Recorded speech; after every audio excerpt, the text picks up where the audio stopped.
Well, thank you, everybody, for staying on with us, and our thanks to Secretary Trachtenberg. I'd like to very briefly now introduce the distinguished panel we have up here. We'll go straight into a discussion. We don't have a lot of time. We'll be here until 12. We'll have the last half hour or so for your questions. So let me very briefly introduce folks, then we'll go down the line with some questions tailored to each, have another round of discussion here, and then go to you. Just to my left is Madelyn Creedon.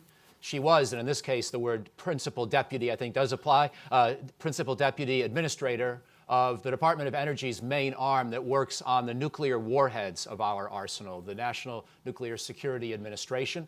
And so a lot of the issues concerning warhead modernization or the potential need to beef up the warhead complex in case we need to modernize and expand in the future, which the NPR addresses, will be questions that I will want to pose to Secretary Creedon. She also has considerable experience at the Department of Defense, where she was an assistant secretary, and also on Capitol Hill. In fact, that's one of the distinguishing characteristics of almost everybody up here today, is Capitol Hill experience as well, which is important for the reason Bob Einhorn got at a minute ago as we think about resources.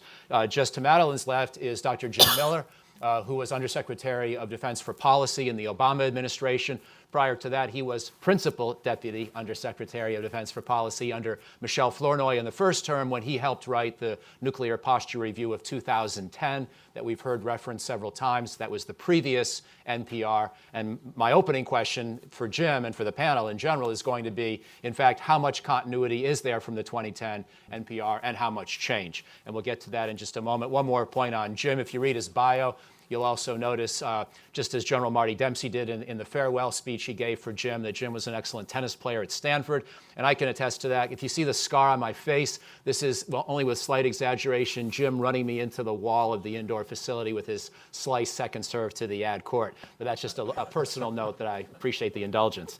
Just to Jim's left is Bob Einhorn, who had a distinguished career in government, but has come in and out of think tanks and done a lot of academic writing throughout his career as well. He's currently here with me at Brookings as another senior fellow in the foreign policy program, just as I am. Bob was Hillary Clinton's main advisor on non-proliferation strategy and worked very hard on issues like North Korea and Iran, as well as arms control treaties more generally in the Obama administration, had been at CSIS, had been in the Clinton administration. A great distinguished career, I think, began at the Arms Control and Disarmament Agency back in the 1980s and has done many things since. And finally, James Acton, a physicist by training, a senior fellow at the Carnegie Endowment, holds the Jessica Matthews Chair there, and has done a lot of the most rigorous technical writing on arms control, including on broad subjects such as the potential long-term hope for complete nuclear disarmament, but also questions of how do we build a stabilizing, safe, and secure deterrent in the meantime. So thrilled to have them all here. And Dr. Miller, if I could begin with you, please. I would be really fascinated to hear your comparison of the 2010 NPR to this one. Just how much change, how much continuity? Thank you, Michael, and thanks for your very kind introduction and exaggeration of my tennis capabilities. Michael is actually a terrifically talented player, as well as an intellect. So 3 quick points on the 2018 Nuclear Posture Review relative to the 2010 review. First is that there is a very strong thread of continuity, both with respect to the policy and with respect to the programs of the reviews. At the policy level, this NPR reiterates what the 2010 Nuclear Posture Review had to say about the U.S. Policy toward the employment of nuclear weapons, and that is that the nuclear weapons would be used only under extreme circumstances that threaten U.S. vital interests or the vital interests of our allies and partners. This Nuclear Posture Review reiterates the so-called negative security assurance, which says that the United States will not use or threaten to use nuclear weapons against non-nuclear weapon states that are compliant with their non-proliferation treaty obligations.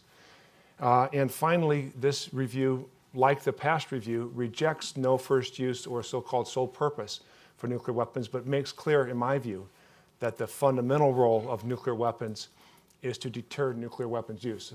So at the policy level, a lot of consistency, and similarly the support of arms control, including New START, and a desire to return the Russians to compliance with the INF Treaty, support of non-proliferation as well.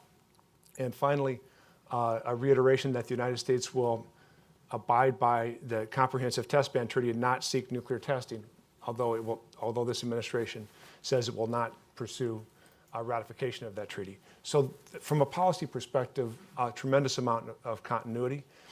And then on the programmatic side, similarly, focus on sustaining and now modernizing the Triad, ICBMs, SLBMs, heavy bombers, and the related weapons. Real priority on investing in survivable nuclear command and control, which is also critically important for nuclear stability. And this is very much in Madelyn's area of expertise, continuing to invest in the nuclear infrastructure that NNSA and the Department of Energy are responsible for. So in all of those areas, continuity. And I think that's fundamentally important. The place where we see the changes in the two weapon systems that David Trachtenberg mentioned, first a low-yield SLBM, and second, and over a longer time frame, nuclear-tipped sea-launched cruise missile, which I hope will be deployed solely on submarines, not on surface ships, because of the greater stability and survivability. I want to defer on those issues, and we can come back to those.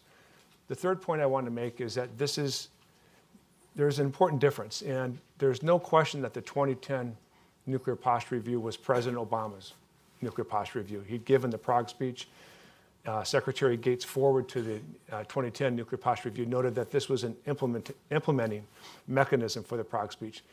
There is a question, and we'll learn over time, I suppose, does this 2018 nuclear posture review signed by Secretary Mattis, does it represent the views of President Trump? President Trump's comments about having a bigger nuclear button, about bringing fire and fury to bear on North Korea in response to any aggression, cause one to wonder if that's the case. I hope that it is the case. Time will tell. Thank you. One additional question. I think you laid that out very clearly and conceptually in a good frame, but I want to understand one further point. To the extent the Trump administration, or Secretary Mattis, the nominal author of this document, to the extent they do talk about the 2010 NPR, they do seem to want to emphasize continuity, just as you have.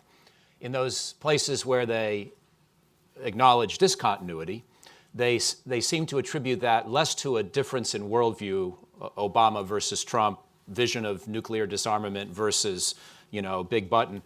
And they want to say more that it's that the world's changed since 2010, and we've seen in particular Russia's more aggressive behavior. Do you accept that interpretation that most of what's changed, to the extent there is change from 2010 to 2018, most of it is in the international security environment rather than in the occupant of the White House here in Washington? Yeah, I can't speak to the involvement of the occupant of the White House in this review, as I noted. But I do agree that the world situation has changed substantially relative to 2010, when the Obama administration's nuclear posture review was done. Most notably, North Korea has advanced its missile and nuclear capabilities, and I believe that's an important reason to look at bolstering our extended deterrence posture, the so-called U.S. nuclear umbrella. And second, I also agree that Russia has continued to invest very substantially in tactical nuclear weapons and has displayed those nuclear weapons and its posture associated with them in multiple exercises, and its rhetoric has been such that thinking about how to bolster deterrence of Russian coercion or attack using nuclear weapons is appropriately an important focus of this review.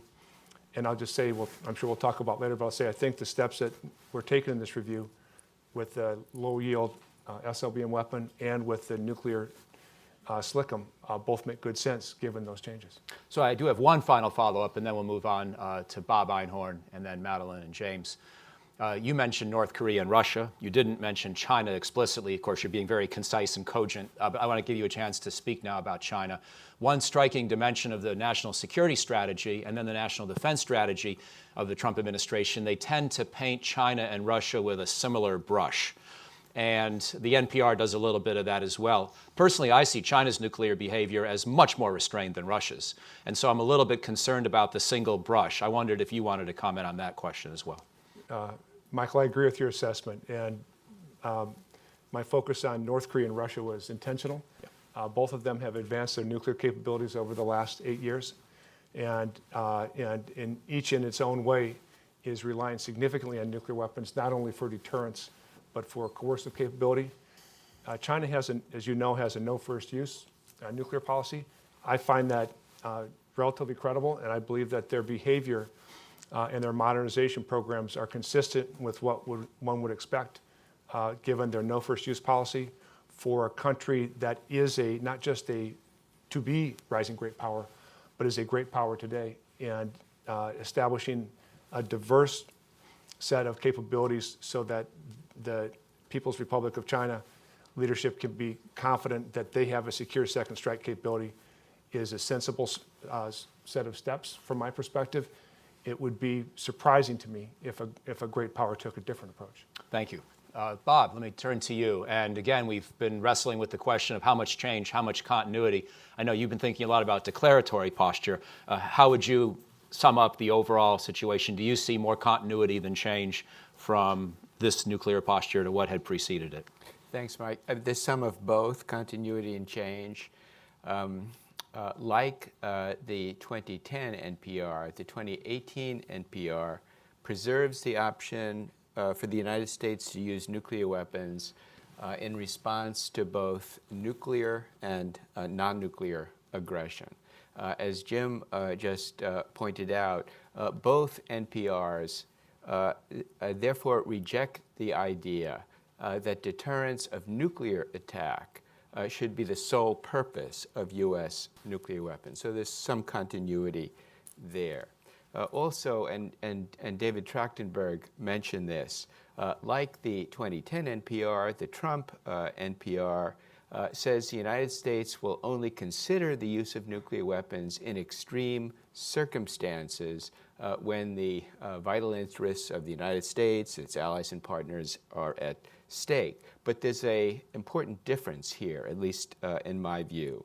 The 2018 NPR defines extreme circumstances more broadly to include non-nuclear strategic attacks against U.S. allies, United States, and U.S. Partners.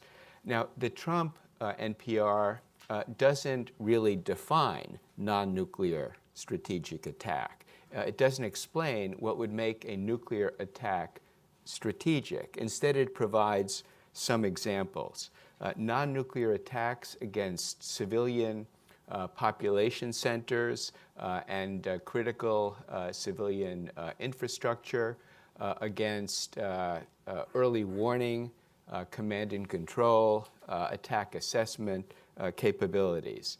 Now, previously, before the current NPR, the U.S.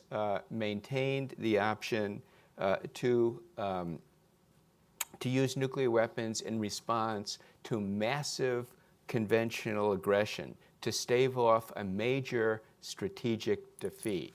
For example, the Warsaw Pact overrunning Western Europe, China conquering Taiwan, North Korea crossing the DMZ and occupying Seoul.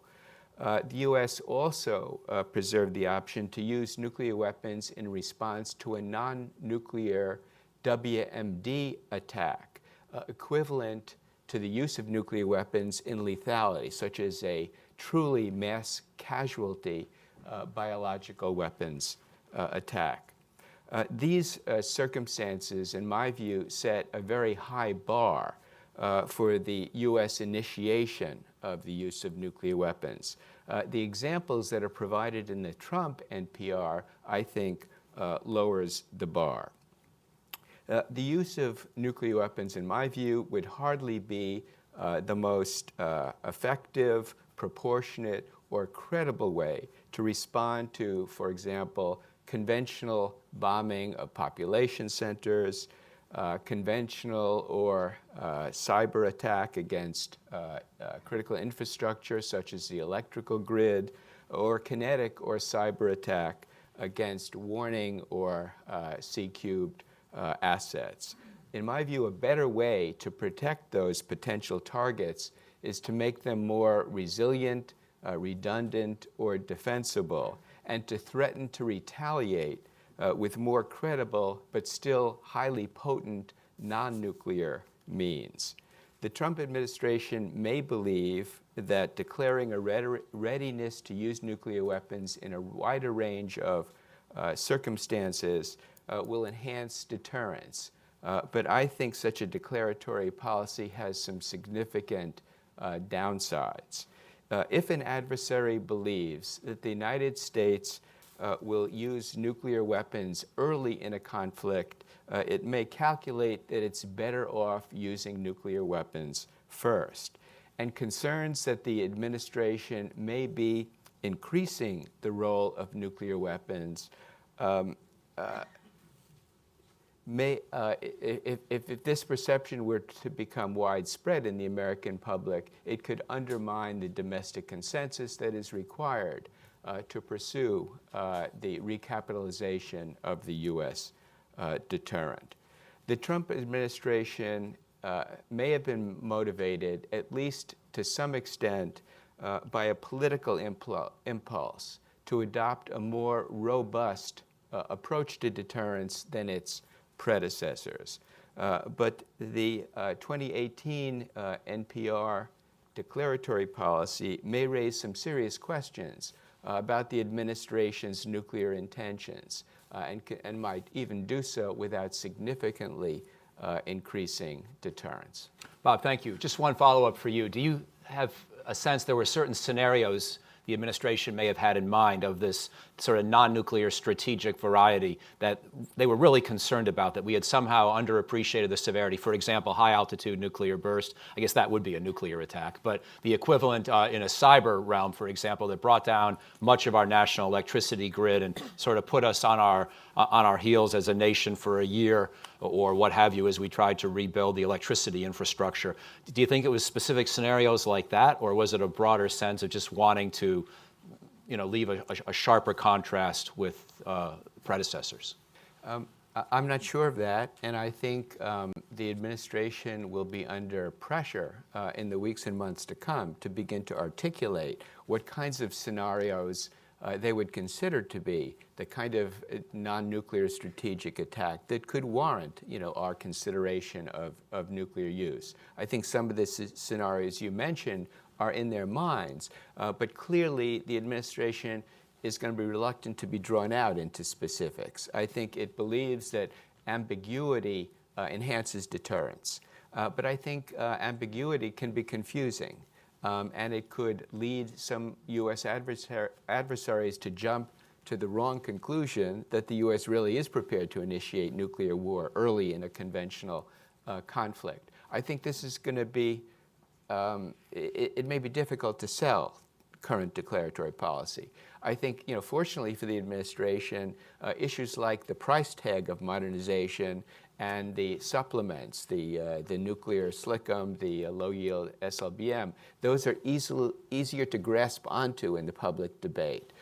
Declaratory policy tends to be more abstract, more complicated, so maybe the administration may avoid some very searching questions. But I think, in the kind of the strategic community, I think some of these questions about declaratory policy will become very prominent. Thank you. So, Madelyn, if I could go to you, please. I would love to just first get your thoughts on explaining to us a little bit about what might be up with these new nuclear warhead concepts, and to the extent you want to talk about your understanding of those. So, Secretary Trachtenberg said that the SLBM, the submarine-launched variant, would be a minor modification to existing warhead type. I guess we can all guess what that might mean, and maybe you're not comfortable in an open forum speculating yourself, but if you can give us any insight into how you can have a much lower yield warhead that's only a modest or minor modification. And then secondly, for this would-be cruise missile warhead, what kind of time frame do you sense might be required to get to a point where that would be feasible?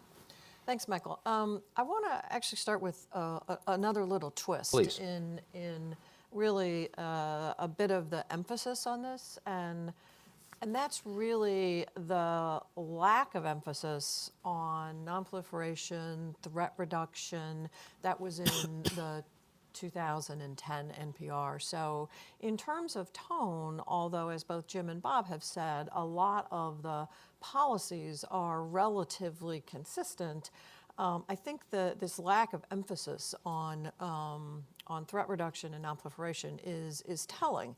And the reason I say that is even though there is good language with respect to staying in New START, and both Russia and the US have come into compliance now with New START, what's missing is really any commitment to the 5-year extension, which is in New START. So, I mean, I understand the reticence to have any further discussions with Russia on new treaties. Russia's made it very clear that they're not interested in that. But even the omission of the 5-year extension, I think, is telling. Now, the reason I put all that there is because I think it does have some influence on the language that deals with the nuclear weapons infrastructure at NNSA, because I think that is much more subtle in this NPR, but I think in many respects it is much different from the previous NPR. So we all know that the infrastructure at NNSA, large parts of it, it's very old, it's very outdated, it needs to be replaced, and it's been a long process to get, and difficult, and expensive to get some of that infrastructure going in terms of the replacement. What NNSA has been doing, and this is more to your point, is that it has been doing the life extensions on the existing warheads. Okay, so the plan, as I understand it from the NPR, is to take some number of the warhead for the D5, the ballistic missile, currently on the Columbia-class submarines.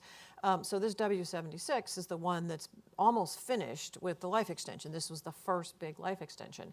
And my understanding is that they will do something to it. I actually don't know exactly what they're going to do to modify it so that it's not the single high yield, and that it will have, I think, based on the reading of this, is that it will have a single low yield. Now, what that actually is isn't terribly clear, but based on some of the reading, it's probably not a new warhead, but it is a new military purpose. Okay, so there's you've got that debate. The second piece is the supplement for the Sea Launched Cruise Missile. So right now, the Air Force and the NNSA are developing an air-launched cruise missile, and have decided that the warhead on that air-launched cruise missile will be the modified W-80, which is what's currently on the air-launched cruise missile, and in fact was on the old TLAM-N, the old nuclear Tomahawk. So my guess would be that if this sea-launched cruise missile goes forward, that the warhead on that, just like in the past, would probably be the modified W-80, which, once it's gone through life extension, will be the W-80-4.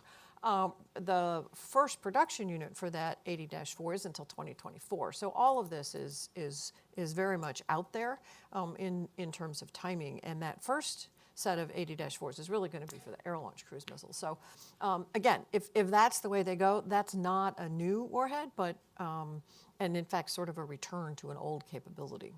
So one more question for you before I go to James, who I hope may address this question as well. With your physicist background and your unclassified, like me, unclassified background and approach to these questions, you may be more willing to or able to speculate about how you make an SLBM warhead with a much lower yield without testing and without much work. But in any event, Madelyn, thank you very much. I wanted to ask you about the fairly ambitious plans to modernize the Department of Energy NNSA infrastructure that we see in this NPR. And it seems to me, as you point out, you were part of an administration that worked very hard, just as its two predecessors had, to sustain the U.S. nuclear arsenal without nuclear testing. The last time we tested was 1992. And that was a concept that was well accepted. We've been spending close to $10 billion a year on science-based stockpile stewardship and also refurbishment. We've done a lot of hard work. We continue to have major weapons labs devoted to this. You oversaw a lot of that work. All of that was ongoing and didn't necessarily need a big injection of additional funding. But now we see in this 2018 NPR a commitment to build up an infrastructure that could produce up to 80 new warheads a year if necessary. And that strikes me as worth really focusing on as a separate issue from all the things that you were so rigorously and attentively focused to in the past. Do you see all that ambitious planning and spending as necessary, or would you perhaps either delay that or scale it back or not do any of it altogether? So I think this is exactly what you just described, is exactly what I think is a very subtle change in this NPR from the last NPR. There's a much more aggressive approach to the NSA infrastructure. And the reason, the rationale for this more aggressive approach isn't just to maintain the capability to maintain our stockpile through stockpiled stewardship, but there is a subtle shift here. The NPR talks about increasing test readiness. The new NPR talks about pits, but it uses somewhat new language. It talks about at least 80 pits, and before the discussion was really 50 to 80. It talks about really pursuing the new statutorily mandated stockpile responsiveness program in a very aggressive way so that you're having the labs and the plants really do prototyping almost, doing design, maybe even doing a little metal bending. So you've got a lot of things that are being put in place that, and also some of the discussion with respect to hedging, that really looks like it's laying the foundation for a much larger arsenal down the road. I mean, that's how I would interpret this. So whether it becomes that or not, obviously, is something that only the future knows, but it certainly seems to be building a more capable infrastructure. So larger arsenal and perhaps also new kinds of warheads someday with this hedged language on testing. We're not going to do it now, but maybe someday we might reserve the right to return. Yes. James, I know that among the panel, we just heard some concerns from Madelyn Creedon and from Bob and Jim, but you may be the sharpest critic of any of us, or at least I'll invite you to be that if you wish. So let me just address to you the very simple question of, what do you find most concerning about the NPR, as well as anything you want to say that you applaud or support? Let me first weigh into this debate about continuity versus change. Mike, I think that government reports are a bit like T-shirts. In the real world, there's only so many changes you can make, right? Any T-shirt has to have 2 holes for your arms to come out and 1 hole to put over your head. And in the same way, there are limits to how much you can change a government report. So obviously, there's elements of continuity with previous NPRs. But I think within the range of NPRs that one could imagine a government of the United States conceivably producing, this one is much more change than continuity. Let me identify 4 different areas. Firstly is the changes in declaratory policy that Bob, I think, has very ably outlined. And let me emphasize just one thing here.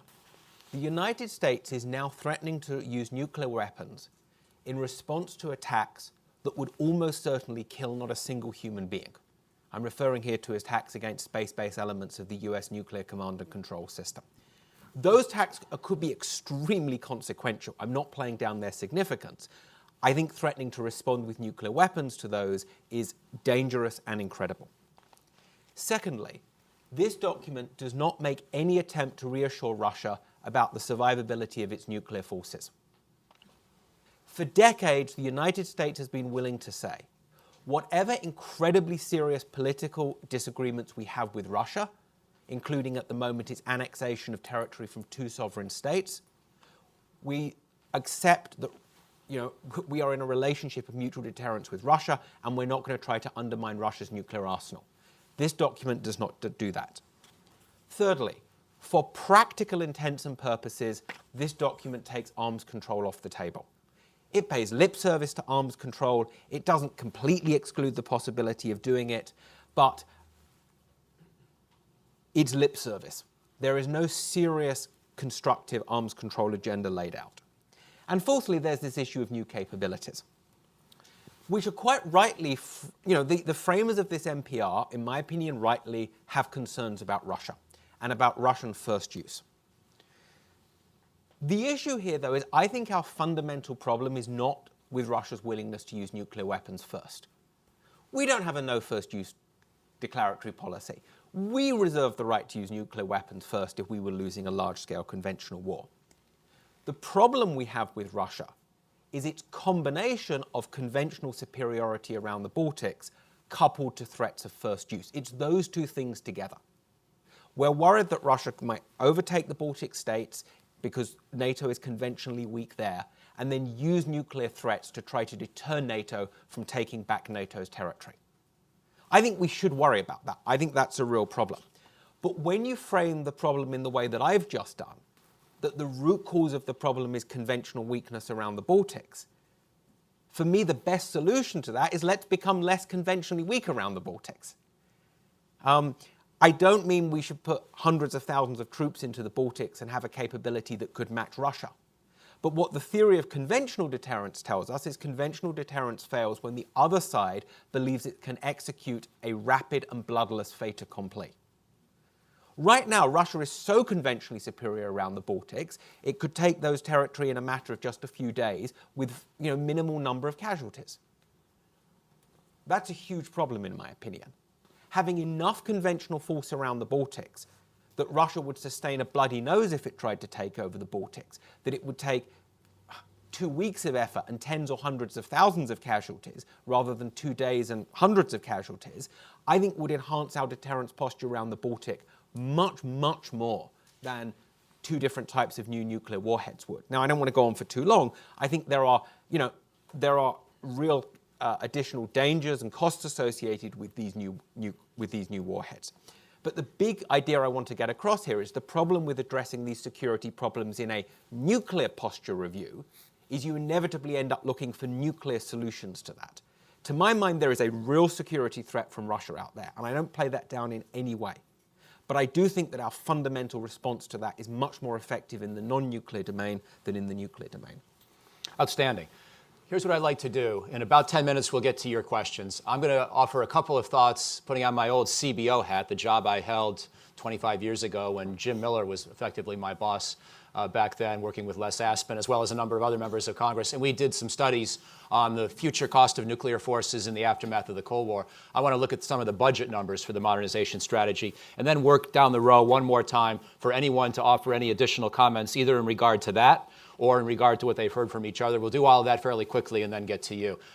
Let me offer the following. We saw in this document, and we've seen, I think, in other Trump administration statements over recent months, the constant reiteration of nuclear modernization as being the top priority, which was also the Obama administration's view, and often the comments that you would hear from Obama administration officials. I remember once we had Admiral Richardson, the CNO, here, and I challenged him a little bit in a friendly way as to whether that was the right way to think about nuclear modernization, and he said absolutely it must be, because our submarines are getting old. The Ohio class need to be replaced. They're not going to be safe anymore.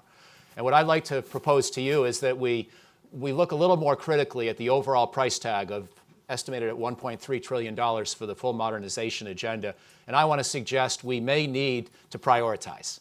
Right now, there are 5, as I define them, 5 big categories of nuclear modernization in Trump administration plans, mostly consistent with Obama administration plans. There is the replacement of the SSBN force, the ballistic missile-armed nuclear submarines, the Ohio class becoming the Columbia class. There is the B-21 bomber, the Raider, being built. And that, among all these capabilities, has dual purpose, conventional as well as nuclear. There is the desire to replace the Minuteman ICBM force. Even though it's been around for a long time already, there are some questions as to how much longer it could remain in effect. There is the nuclear command and control that Jim and others have talked about, being seen as vulnerable to cyber attack, to nuclear attack, just getting old itself. And then finally, the whole Department of Energy nuclear weapons infrastructure question. I would like to put forth a very simple conceptual point. First of all, that I'm not persuaded by the math that I see in the NPR. It claims that this entire agenda will never lead to a higher percentage of the defense budget for nuclear modernization than about 6.5%. I think that's a very low estimate. When I do the math, I come up with a number closer to 10%. And that doesn't even include Madelyn's domain of the nuclear weapons activities of the Department of Energy, which are, when you add up cleanup and everything else, close to another $20 billion. So this is real money. And I think right now there's a little bit of a giddiness in Washington. The defense budget is more or less fully funded robustly across all domains. I don't think that's likely to be the case. So I think we need to start to prioritize and at least have a debate about which of these 5 areas of modernization are most important. To my mind, there are 3 that are clearly more important than the other 2. That's my own analytical judgment. Others may disagree on this panel or among all of you or elsewhere in town. But I think clearly we do need to replace the nuclear-armed submarines. They're getting old. They're not going to be safe for our sailors that much longer. They're already pushing 40-year service lives, which is far and away the longest we ever operated a submarine in the United States. So I fully support, you can debate the numbers and the specific details, fully support replacing the Ohio class with the Columbia class. Michael, if I may, they're Please. also the most survivable strategic system. So And they another, carry the bulk of our strategic warheads. right, thank you. I also fully support the B-21 Raider because I see it as being so useful for conventional warfighting. It is one of our asymmetric advantages in conventional warfighting, long-range stealth bomber. You'll recall we already have a stealth bomber, but we've only got 20 of them in the B-2 force. And any kind of large-scale deterrence, of large-scale conventional conflict, I think is going to require substantially more long-range stealth than that. So for me, the overwhelming argument for the B-21 is the dual capability of that platform. And I'm very glad to see that it's, at least at the moment, robustly being funded. Finally, nuclear command and control. And with Jim Miller here, I could have mentioned his affiliation with the Defense Science Board. A year ago, the Defense Science Board put out a report that I still lose sleep over occasionally because it talked about how we really couldn't vouch for the cyber resilience of any of our nuclear systems. It didn't go so far as to say they're all vulnerable to being taken down tomorrow by hackers, but it said there are questions about basically all of them that we're going to need a decade to remedy. And so to the extent that we can't vouch for the integrity of our nuclear command and control, that's got to be seen as a top-tier problem. On the DOE, we've already heard a lot of questions and criticisms, or at least doubts about some of the more ambitious planning there. And finally, on the ICBM force, I think we can probably delay it the way that RAND, the way that GAO have examined, by finding a way to shrink it somewhat so that some of the existing deployed missiles become a repository of test missiles, because there's a certain number of test flights you have to do per year. If you do a combination of refurbishment of the Minuteman force and a modest downsizing, I think you can maybe buy another 5, 10, 15 years before you have to replace it. In any event, if resources get tight, I think we need to have these kinds of options in mind. So it might be nice to do all 5. I'm not sure we're going to have the funding. That's my little sermonette for the day. And so now, without further ado, and without any more questions from me, there's a lot on the table already. I'm just going to ask my colleagues up here to offer any further thoughts they'd like before we get into the discussion. And we'll just work down the row, starting with Madelyn. Well, the one thing you forgot is also the Joint Strike Fighter. So the F-35 also has an important role in terms of being the dual-capable aircraft for delivery of the non-strategic warheads. So again, like the bomber, it has 2 very important missions, both primarily dominated by the conventional side. But again, it's part of this mix. And as you mentioned, and probably one more you forgot. At some point, we're going to have to come back around and do something with the D5, which is the missile that's on the Columbia class and that will then transition, or on the Ohio class and will transition to the Columbia class. So at some point, it's going to have to go through a life extension. And then in addition to all of the physical infrastructure at NNSA, there's also the physical infrastructure at DoD, which is also not discussed very much in the NPR. Other than, I think there's a very quick mention of the modernization of the silos themselves for the Minuteman III/Minuteman IV. And then the other large problem out there is you also have a people infrastructure that really has to be paid attention to. As we transition from a period of time from the Cold War where there was testing of some of these warheads to a period of time where we've made the handoff for the most part from the folks who had testing experience to the scientists and engineers now who are taking it forward, and the next big transition will be when they hand off to that next generation. And to do that, we also have to have a significant investment in long-term science and engineering for stockpiled stewardship. And that's not very well laid out in the NPR as well. And then finally, as we get rid of the 40 to 60% of these old buildings across both the DoD and the NNSA complex, we have to pay to get rid of them. And that's another big unpaid bill. So, I mean, I am in complete agreement with you that some of these rough estimates, the 1.3 trillion, all of this are pretty low. Thank you. Jim. Michael, I agree with your concern about the cost associated with the nuclear programs writ large. At the same time, I fundamentally agree with what Secretary Mattis said, as David paraphrased at least, which is that we can afford survival. I'll put it differently. We can't afford not to invest in the national security that we absolutely need. No one else is going to take care of our nuclear deterrent force. In fact, our nuclear deterrent forms a nuclear umbrella for key allies and partners around the world. So to me, if it's 7%, if it's 10%, that's an acceptable price. It doesn't mean that any nuclear program, let alone all of them, should get a free ride. You probably remember that Secretary Gates, when he was secretary, did a hard scrub both of the Columbia-class SSBN and of the B-21. At one time, he canceled the program. It took us over a year and a half to come back with recommendations for a new program that was believed to be, and let's hope it is, more cost-effective. So both within programs and across programs, we need to be asking those questions. My own view is that although the department has concluded so far that the most cost-effective way to go forward with an ICBM leg is to modernize, that you're probably right that if one takes down the overall size of the force a bit from the 400 deployed today to a somewhat smaller number, that one could buy time.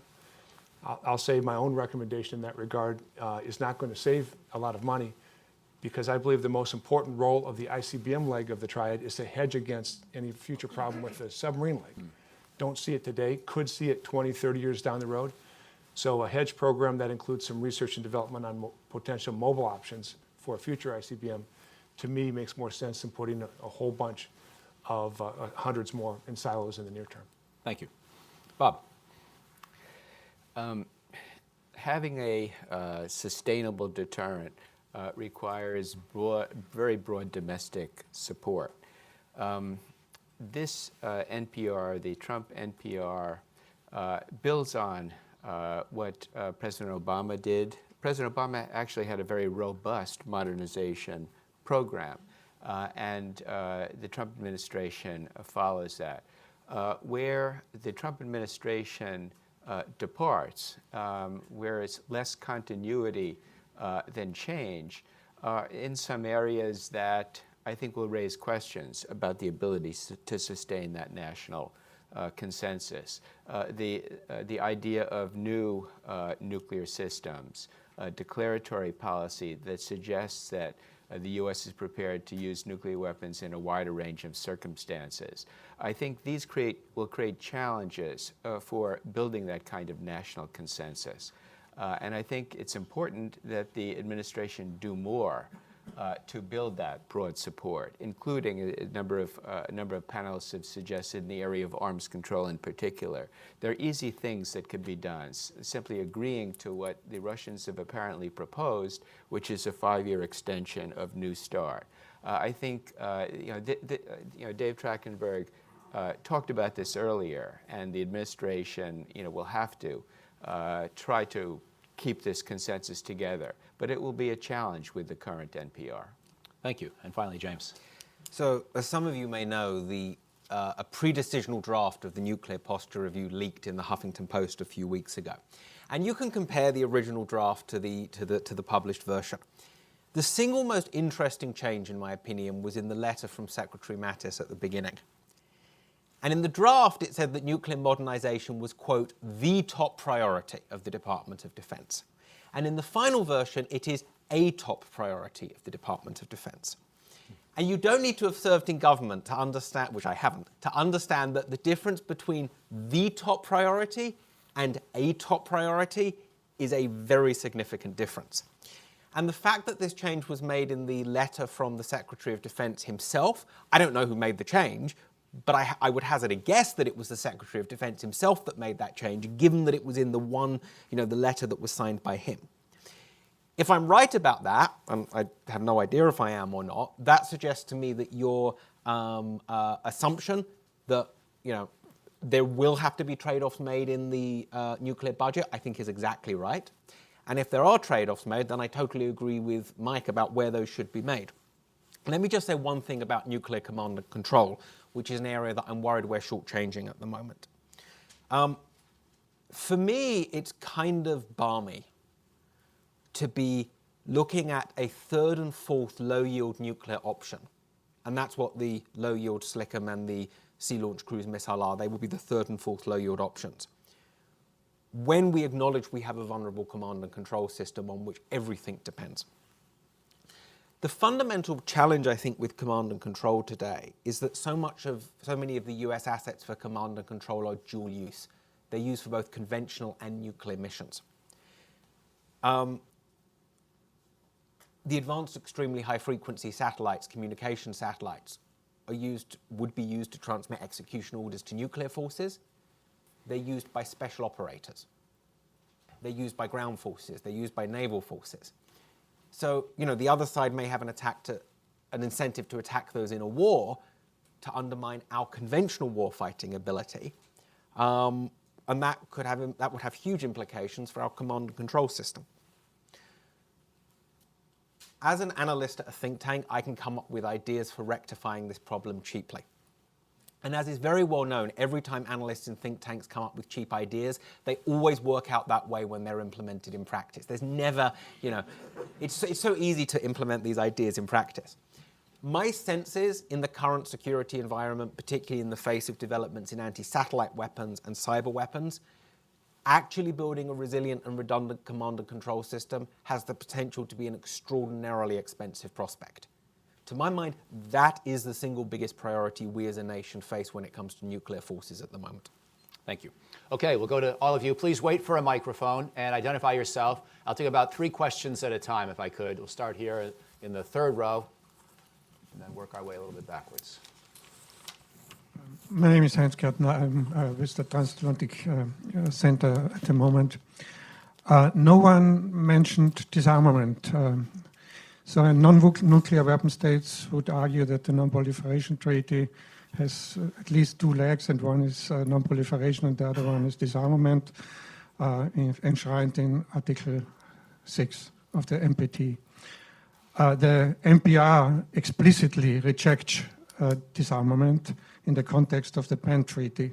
So what about your thoughts about disarmament and the NPR and the Non-Proliferation Treaty? Thank you. Let's see who's... We'll go to the woman in the red shirt, and then we'll come over here for the gentleman on the far aisle, and then back to the panel. Susan Burke, formerly with the State Department. This is a question about low yield. As someone who's a veteran of multilateral non-proliferation negotiations, I think, notwithstanding this excellent discussion, this is going to be a really hard sell to the international community. But there seems to be a real focus on low yield as if that's somehow better. And I just would like some sort of comment on that. I've seen, low yield as a Hiroshima-type bomb. Do we know what we're talking about there?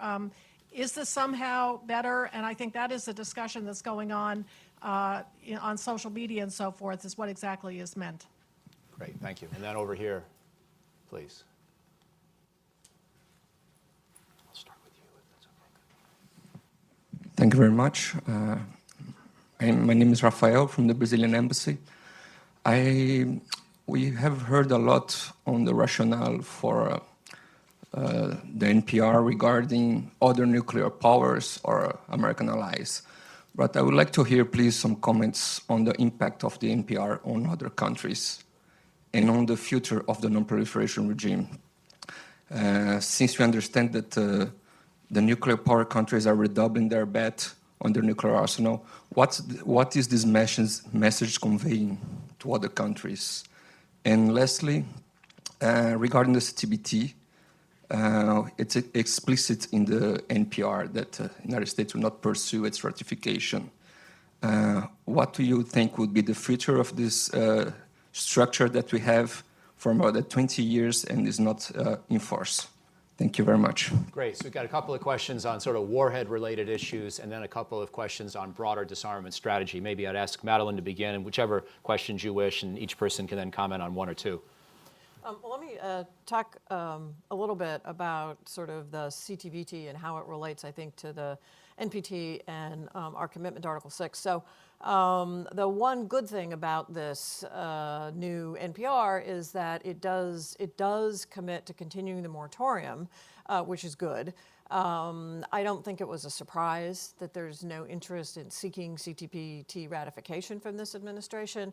But to me, the thing that was most important, and which had been swirling for a while, is there is a stated commitment to the CTBTO and also to the international monitoring system. That is hugely important in terms of making sure that the foundational abilities to monitor and to monitor testing will remain in place and will continue to grow. There's also a comment in there about support to the IAEA as well. So that at least, I think in many respects tempers what is frankly something that was expected in terms of not seeking ratification of the CTBT. The two other big issues on Article 6 really get back to the change in emphasis on this NPR and the lack of significant focus on further reductions or really working to achieve zero and with more emphasis on securing nuclear materials and making sure others don't continue with any terrorists or other development of nuclear weapons. So yeah, I am concerned about this, but I think from a U.S. perspective, the most important thing we can do is get that 5-year extension to the New START treaty. Secretary Miller. Good. Let me start by strongly agreeing with Madelyn about the importance of extending the New START treaty, and that should be an easy, straightforward decision for the Trump administration and should be a priority.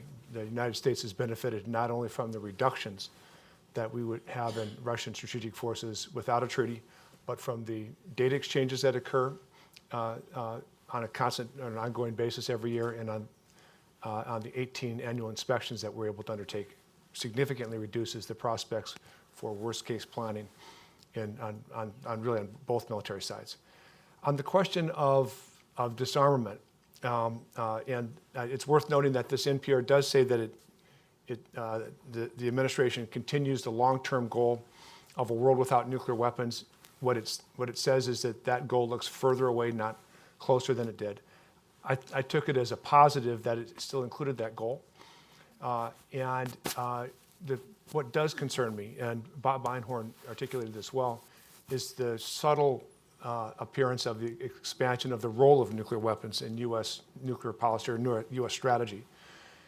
It's below the top line. It's not the fundamental points of declaratory policy, but it does appear that there are elements of an expansion in attempting to deter additional attacks relative to what certainly the 2010 Nuclear Posture Review believed or asserted. That's important, but the bigger deal, again, to me, is not the difference between the 2018 Nuclear Posture Review and the 2010 Nuclear Posture Review. It's whether the 2018 Nuclear Posture Review reflects the view of the President of the United States, who has sole authority to direct the employment of nuclear weapons. On the question of yields, of the low-yield SLBM warhead in particular, Susan, there's no question in my mind that it's going to end up being much larger than the largest U.S. conventional weapon. So the U.S. is modernizing the so-called massive ordnance penetrator, the MOP, 30,000-pound weapon. We're talking about, I would guess, at the lower yields that they would contemplate, something that is hundreds of times has more explosive potential than the largest conventional weapon that we have. And if that is the case, I certainly don't see that it reduces the nuclear threshold. It may be a more credible response to nuclear use. And to the extent that this nuclear posture review focuses on that role of nuclear weapons, the fundamental purpose of nuclear weapons to deter nuclear use by others, I think it goes in the right direction. To the extent that it in any way expands that role relative to where it is or where it has been in the past, I think it goes in the wrong direction. Thanks. Bob. There was a question about the international response to the NPR. I think it'll be mixed, I think. Many U.S. allies and partners around the world will like the NPR. The idea of enhancing extended deterrence, countering possible Russian interest in initiating the use of limited use of nuclear weapons.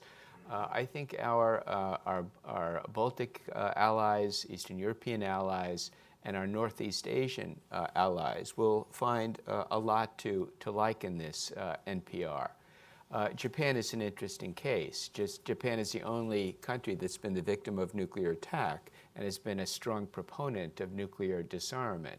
But the day after the NPR was issued, the Japanese foreign minister came out with a very strong statement of support for the NPR. The Japanese relied heavily, in their view, relied heavily on the nuclear Tomahawk, the nuclear sea-launched cruise missile, and were upset when it was retired. I think they'll be very happy with the resurrection of this capability. I think the South Koreans also will see a lot to like. Many other non-nuclear weapon states, non-aligned non-nuclear weapon states, won't be happy with it. They'll be at least relieved that the administration retained the negative security assurance, the assurance that the U.S. will not use nuclear weapons against non-nuclear weapon states party to the NPT in compliance with their non-proliferation obligations. They'll be relieved by that, but I think they'll be concerned about the implication that the U.S. may be increasing the role of nuclear weapons in its strategy. The non-aligned have been unhappy with the slow pace of disarmament. Nothing in this NPR will change that, but I don't think it will qualitatively change that. It may give stronger support for the nuclear ban movement, but I don't think it's going to fundamentally affect the prospects for proliferation. I think countries don't pursue nuclear weapons because they don't believe that having them is essential to their national security. I don't think this is going to change that very much. James. Thanks, Mike. Let me tackle both the questions that brought disarmament into the fray. As the questioner correctly pointed out, the document, the NPR, does reject the ban treaty, as did the Obama administration before it, and any US administration would have done. It doesn't it does endorse the long-term goal of a world without nuclear weapons. I think that was not a foregone conclusion that statement would be in this NPR. Nonetheless, there's clearly a big difference in emphasis between the Trump administration's position on disarmament and its predecessors. Now, the logic of the Obama administration, and let me say this with some modesty because the three people sitting to my right were deeply involved in crafting the logic of the Obama administration, and I wasn't. But when President Obama in Prague renewed the US commitment to a world without nuclear weapons, my interpretation of what that strategy was is building upon the argument made by many non-nuclear weapon states that if you want us to do more on non-proliferation, you guys, the weapon states, have to do more on disarmament. And the effort was a very kind of hard-nosed security-driven logic that by doing more on the Obama administration, by doing more on disarmament, the Obama administration was trying to catalyze a coalition to work on non-proliferation. It wasn't, as is sometimes claimed, that the Obama administration thought that if the US gave up nuclear weapons, North Korea would do so as well. It was that the practical tools we need to deal with non-proliferation, the more widespread adoption of enhanced IEA safeguards, the more rigorous enforcement of export controls, of sanctioning countries that break the rules. Doing that required a political quid pro quo between disarmament and non-proliferation. Let me say two things about implementing that strategy in practice. The first one is that efforts to abolish nuclear weapons can be led by the US, but it can't be done by the US solely. The Obama administration was absolutely willing to continue negotiations with further reductions with Russia. The Russians had no interest in doing so. China won't even enter into a serious dialogue with the US about nuclear weapons and further reductions. Are there barriers to disarmament here in the US? Absolutely. Are there also barriers in other countries that sometimes get ignored when criticism gets heaped on the US? Yes. And secondly, I was really disappointed by the reception amongst many non-nuclear weapon states to the Prague speech.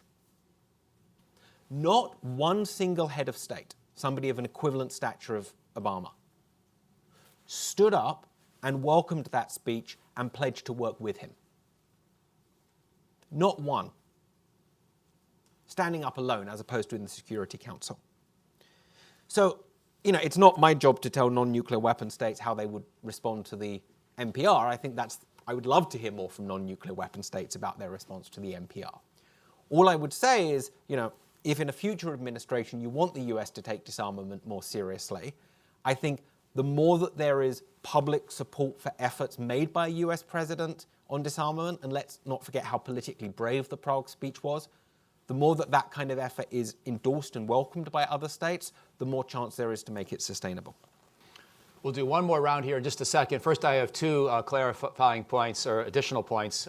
One, I think you've heard us reference the Prague speech. Of course, for those of you who may have forgotten, this was President Obama's April 2009 speech early in his presidency, really articulating the vision of a nuclear-free world at a time when it still seemed conceivable that we could make near-term progress towards that. Obama didn't have any utopian view that this could happen fast. I think he questioned in the speech whether it could even happen in his lifetime, but it seemed a more thinkable kind of concept back then, and that's why you've heard some people refer back to it, just for those of you who may not follow this stuff quite as much as some of us do. And then secondly, my own personal speculation on the low-yield warhead, without having been read in to have the kind of security clearances on this subject that would enable me to know the real answer and not be able to say it. So I'll give potentially wrong answer, but I will say it. And this is based on a lot of what's come out over the years from what we know about nuclear weapons design, writings by people like Frank von Hippel and Richard Garwin that I've tried to devour over my career. And I think the simplest way we can understand this, you know that modern American nuclear weapons are essentially two-stage. They're thermonuclear, hydrogen bombs. What that means is a first nuclear detonation, sort of in spirit like a Hiroshima or Nagasaki bomb, goes off. That creates the necessary temperature and pressure to then ignite the hydrogen fuel in the secondary. So you need a small nuclear burst to make a big one. The simplest way to take one of those weapons and turn it from a big yield weapon into a small yield weapon is to get rid of the secondary, or to contaminate the hydrogen fuel with something that's not going to ignite as much and not produce as much yield. And what I don't know, what I don't claim to even be able to speculate about, is just how much you can dial down the yield of that secondary sort of as you wish without particular new design or testing. But I do think it's fairly predictable that you could simply eliminate the secondary or render it inert in one way or another. And therefore, you could wind up with yields that are probably somewhat smaller. And Jim was hinting at this with the way he talked about scaling up from the MOAB by a factor of 100 or hundreds. Probably in the 1 kiloton range is what you could fairly confidently produce as a readily available weapon out of this kind of approach. That's just my hopefully informed speculation, not based on classified information, not speaking for anybody else on the panel or the NPR. By the way, one last thing, I'm going to make a personal note to thank Steve Pfeiffer. Steve Pfeiffer, he's in the audience today. He's been a person here at Brookings who's written a lot of nuclear weapons issues over the years. He will continue to do so, but from a sunnier perch in California, where we thought he might already be today, which is part of why he's not up on the panel. But when we get to the end, I'm going to ask you to not only thank the panelists, but thank Steve. But we'll hold off on that until after the last round. So, yes, sir, in the back with the... Thanks. I'm Jeff Price at Johns Hopkins SAIS. First, on the lower yield Trident, I think Bob Suver was quoted in Defense News as talking about primary only, so that's unclassified. And my question goes to the crisis stability implications of effectively using a strategic delivery system for a non-strategic warhead or a mission. There's a lot of ways to deliver a lower yield warhead in a regional crisis. And some of the questions that arise with the Trident in particular is this is in some way using your end game capability, your secure second strike capability at the beginning of a limited nuclear confrontation. And there's certain questions that I think the discussion needs to be had about whether that's, the wisdom of that and the implications of that in a crisis, which is by definition a nuclear crisis. Thank you. We'll see if we can take one or two more. Woman in the very back of the room in the aqua shirt, please.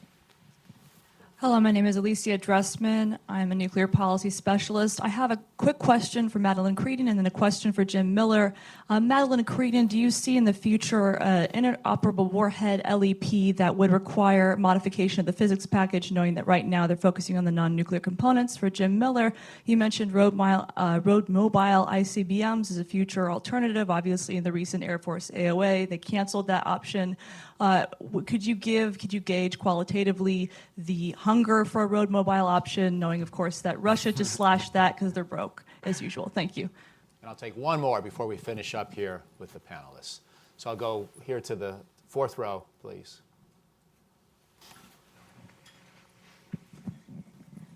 Aaron Simpson, and question for Jim or others on the panel who want to answer. You put forward a reduction in the overall size of the ICBM force, and I'm wondering if you envision that as part of long-term arms control, or you would do that unilaterally. So in this round, which will be also our concluding statements, why don't we begin with James, and we'll give Jim the very last word since a couple of the questions were for him. So we'll go James, Bob, Madelyn, and then Jim Miller. Thanks. Let me just say talk briefly about the low yield SLBM option, which, as I've already said, I think I'd much rather spend the money on bolstering the conventional deterrence around the Baltics. But there's two real operational issues I see with using a low yield SLBM. The first one is you risk giving away the position of the submarine that the missile is fired from. Russia is rebuilding its constellation of early warning satellites. Those would detect a missile very shortly after launch, which would mean that Russia would know where the US Trident was fired from, which would presumably be a significant aid to Russia in hunting down US SSBNs. Now, if we're actually in a conflict where nuclear weapons are being used, it's not just a nuclear crisis, we're actually in a nuclear war by that point. I would think that keeping our most survivable forces survivable would be an incredibly high priority for US decision makers. So I actually think that if we were really in a nuclear war, the use of this option would not be an attractive one for the decision makers because there's such a high percentage of the really survivable warheads are on SSBNs. The second issue is the so-called discrimination problem, which is Russia could not distinguish between the launch of a low-yield Trident and a normal Trident. Does that increase the chance that Russia would respond with a high-yield nuclear weapon before, or multiple high-yield nuclear weapons, even worse, before our Trident exploded and Russia knew it was low-yield, if indeed it does have the capabilities to determine yield rapidly after detonation? Now, this is a very complicated issue, which I'm not going to go into a huge amount here, because time is short. All I would say is there was a proposal about 10 years ago called conventional Trident modification. I know one person on this panel in particular probably still has multiple scars from that experience. All I would say is, and that was the idea that you would take some nuclear warheads off Trident D5 and replace them with conventional warheads. Congress decided not to fund that capability because of the discrimination problem. And that was not even a capability that anyone was talking about firing at Russia. This was the issue there was using this against Iran, North Korea, maybe China. No one was arguing for using it against Russia. But the discrimination problem was deemed so severe, even though we wouldn't be firing this at Russia, that Congress didn't provide money for it. I think now we are talking about a low-yield capability specifically for the use against Russia. So I think we have to take this discrimination problem seriously, even if the question of would Russia respond with multiple high-yield warheads as soon as it detected the launch of one of our Tridents is not that's a complex question to answer, and one that I'm not going to try to do in 5 seconds. Thank you. Bob. I'm going to give my time to Jim because I want to hear his answers to Jim's questions about discrimination and about exposing the location of U.S. SSBNs. Great. Madelyn, before we hear that. So I just Thanks a bunch. So I just want to emphasize everything that James has said. I mean, as hard as it would be to modify a W76-1 to have a low yield option, maybe a primary yield only, the operational considerations are going to be much, much harder, and James has only touched on them. So that is a huge issue with respect to employment. And I'll just sort of add out there that, I mean, right now our D5 missiles all have multiple warheads. So when you think about this, are you going to have multiple low-yield warheads on a single D5? Are you going to mix them with other high-yield warheads on other, the operational issues associated with this are extensive and extraordinarily complex, more so than the complexity of the warhead itself. So let me go to the IW. One of the interesting things about this NPR is I'm not sure there is any discussion of the Obama 3+2 strategy. There is a small discussion of interoperable warheads, but it has kicked it out for the future because under the Obama 3+2 strategy, sort of the next life extension up for ballistic missiles was going to be the IW-1. And it was ostensibly going to be a warhead that could be used on an ICBM and an SLBM, and it would look like something that would replace the Air Force W-78 and also the Navy's 88. The 88 is now the W-88, which is the warhead for the Navy, is going through sort of a rehab. It's not a real life extension, but it's sort of less than that. They call it an alteration, but think of it as a rehab. But it has extended the life. So as a result of that, the language in this NPR really talks about doing a life extension on the W-78. So in my mind, that means that we may have walked away from the initial 3+2 strategy and will retain 4 for a while rather than going to 3.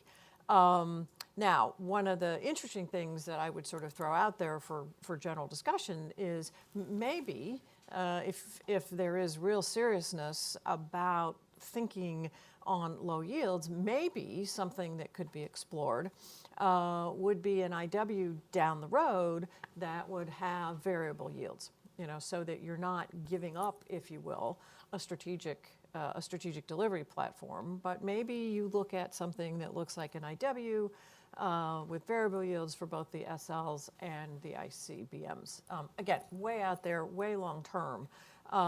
But I do think that this NPR walks away from the IWs for the inoperable warheads in any near-term thing, and has probably walked away from the 3+2 strategy.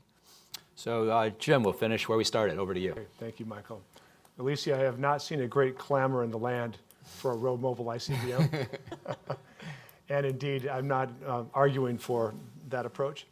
What I do believe is that if you believe that the single most important role of the ICBM leg in a world where we have large numbers of weapons on the SLBM leg, our strategic submarine leg, then the most important role of the ICBM leg is to serve as a hedge against any problem with the survivability of that sea-based leg. If that happens 20 years, 30 years down the road, and I would not expect it to have any real prospect of happening any earlier than that, but it could in that time frame, then the answer of deploying more silo-based ICBMs or putting more warheads on those ICBMs would not serve strategic stability. So because of that, I think that a better program, even today, would be to go to a light rather than a heavier ICBM. The Minuteman replacement looks like it'll be about the same 78,000-pound missile as a Minuteman III. The old small ICBM was roughly half that weight, which gives it less throw weight, if we will, less capacity, but sufficient to have a single warhead plus decoys, and a more attractive candidate for going to road mobile. And to answer also Aaron's question on this topic, my recommendation, which also has not been met with great clamor in the land, including from the Defense Department, would be to go unilaterally to a lighter ICBM, to deploy perhaps a couple hundred in silos, to have them as necessary and when necessary to retain an ICBM leg, and then to have a research and development program and a demonstration program for road mobile. My guess is that would cost about the same as going forward with 400 ICBMs in silos over a period of years. The cost would be somewhat later, which is useful, but most importantly, it would provide a hedge that we otherwise will not have, and it would be a stabilizing hedge in the event that SSBNs, our strategic submarines, became vulnerable 20, 30 years more down the line. On the question of crisis stability that Jeff asked, it's a good question. My view is that a low-yield warhead on a Trident, on a D5 missile, is A, a nuclear warhead, and B, a strategic warhead. And that one should not imagine that because something is lower yield, that it's going to that will be known immediately by Russia or by anyone else, nor that it means it's not a strategic asset. So there will be significant and would be, I believe, significant hurdles, even above the hurdles that we should rightly have in employment of any nuclear weapon, because it's a strategic system. And I think my guess is it's for that reason that the administration decided it would also go forward with a longer range program to have a sea-launched cruise missile that's again nuclear tipped. And let me just say that from my perspective, as a person involved in the Obama nuclear posture review, the reason for eliminating the TLAM-N, the sea-launched cruise missile with nuclear tip at that time, was not that it was either destabilizing or inappropriate to have. It's that it was at, if not past, its end of life. And the question was, at that point in time, 8 to 10 years ago,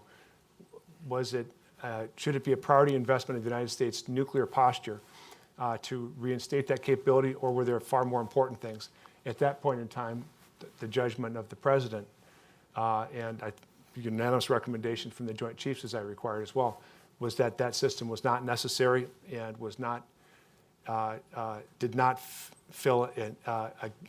needed to fill a gap in extended deterrence in particular. I do think that calculation has changed with respect to North Korea and with respect to Russia. And at the same time, it's a 10-year program. So as Secretary Mattis has said, it also provides an opportunity for the United States to have a development program that could be part of negotiations going forward with Russia to A, stay within INF, and B, to put its tactical nuclear weapons on the table for serious negotiations, something that the Obama administration attempted and the Russians did not agree to pursue. I still believe that that would be a valuable next step, and the United States should continue to pursue extension of New START and to pursue negotiations on tactical nuclear weapons. Fantastic. Thanks you all for being here. Please join me in thanking Steve Pfeiffer and the panel. Steve.